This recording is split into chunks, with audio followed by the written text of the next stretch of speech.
एक ऐसा देश जिसने दुनिया को कुछ अच्छा दिया हो न दिया हो, लेकिन चमगादड़ों के साथ न जाने कौन सा खेल किया, जिसके बाद पहले कोरोना वायरस के संक्रमण ने पूरी दुनिया में ऐसा तांडव मचाया जिसे सबने देखा। लाखों लोगों की जान चली गई। हजारों मील दूर बैठे आपके और हमारे जैसे न जाने कितने ही लोगों ने अपनों को खो दिया। किसी ने कल्पना भी नहीं की होगी कि चीन की इस हरकत की कीमत समूची मानव जाति को चुकानी पड़ेगी।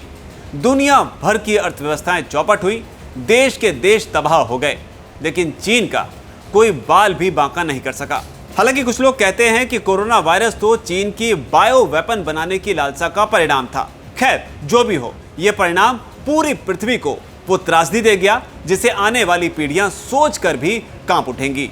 और कोरोना ही नहीं, चीन के लिए कहा यह भी जाता है कि जिन गौरैया को देखकर 90 के दशक के बच्चे पले बढ़े, उन्हें लगभग खत्म करने में भी चीन का बड़ा हाथ रहा। लेकिन अब चीन ने एक और नया परपंच रचा है, जहां उसने अब पृथ्वी में छेद करने का फैसला किया है। और न सिर्फ फैसला किया है, बल्कि ताजा खबर यह है कि चीन ने अपने इस काम को शुरू भी कर दिया है। चीन चाहता क्या है वो बताएं, लेकिन उससे पहले जानिए कि आखिर चीन कर क्या रहा है। दरअसल चीन के वैज्ञानिक रहस्यमय तरीके से धरती के अंदर 10 किलोमीटर तक गहरा छेद कर रहे हैं। खुदाई के दौरान चीनी विशेषज्ञ चट्टान की 10 परतों को भेद करेंगे।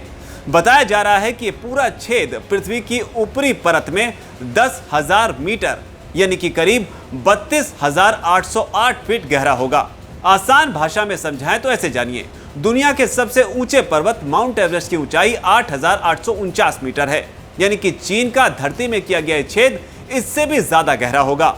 इस हिसाब से चीन इससे भी करीब 3 गुना गहरे छेद के मिशन पर है। वैसे आपको बता दें कि प्राप्त जानकारी के मुताबिक चीन ये छेद तेल से भरे शिनजियांग प्रांत में कर रहा है। लेकिन बड़ा सवाल कि ऐसा कर कर चीन आखिर हासिल क्या करना चाहता है। तो आपको बता दें कि इसे लेकर खुद चीन के राष्ट्रपति का बयान सामने आया है। उन्होंने इसके पीछे की मंशा को बताते हुए कहा, इसका उद्देश्य धरती के काफी अंदर छिपे खनिजों का पता लगाना और प्राकृतिक आपदा के खतरे का आकलन करना है। यह तो हुआ चीनी राष्ट्रपति का बयान, लेकिन ब्लूमबर्ग की रिपोर्ट क्या कहती है। ब्लूमबर्ग की रिपोर्ट के मुताबिक चीन इस प्रोजेक्ट के जरिए न केवल खनिजों की पहचान करने की कोशिश करेगा, बल्कि भूकंप और ज्वालामुखी विस्फोट जैसे पर्यावरणीय खतरों का आकलन करने की कोशिश भी करेगा।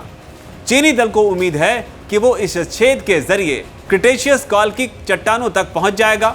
क्रिटेशियस परत को क्रिटेशियस सिस्टम कहा जाता है, जो 14 करोड़ 50 लाख साल पुरानी बताई जाती हैं। लेकिन असली खबर यह है कि यह जानकारी पहले प्रोजेक्ट को लेकर दी गई थी, जबकि चीन का धरती के अंदर हजारों मीटर तक छेद करने का यह दूसरा प्रोजेक्ट है। चीनी मीडिया शिन्हुआ के मुताबिक पहले वाले कुएं को छेदने के काम के पीछे प्रकृति को लेकर रिसर्च करना तो था, लेकिन ये एक एक्सपेरिमेंट है। लेकिन अब की ड्रिलिंग हाईटेक टेक्नोलॉजी का परीक्षण करने और पृथ्वी की आंतरिक संरचना की जानकारी हासिल करने के लिए डिजाइन की गई परियोजना है, जिसके जरिए सिचुआन उपक्रम प्राकृतिक गैस के अति गहरे भंडार को खोजने की कोशिश करेगा। दरअसल चीन की सरकार ने हाल के वर्षों में बिजली की कमी, भू राजनीतिक संघर्ष और वैश्विक ऊर्जा मूल्य अस्थिरता के बीच घरेलू उत्पादन को बढ़ावा देकर ईंधन सुरक्षा बढ़ाने के लिए ऊर्जा कंपनियों पर दबाव डाला है।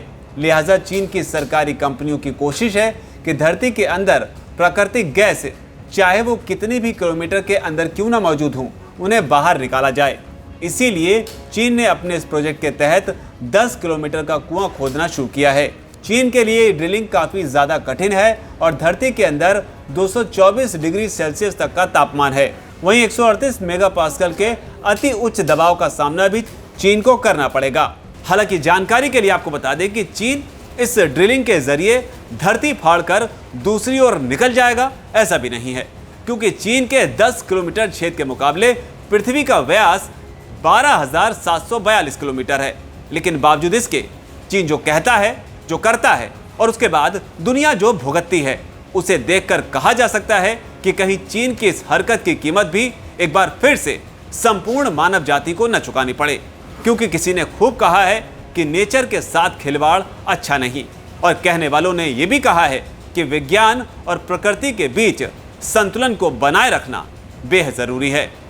चीन के इस प्रोजेक्ट पर आपकी क्या राय है? चीन के इतिहास को देखते हुए आप इस प्रोजेक्ट के बारे में क्या सोचते हैं? आपका जो भी बयान हो नीचे अगर कमेंट सेक्शन में से आप जरूर लिखें। धन्यवाद।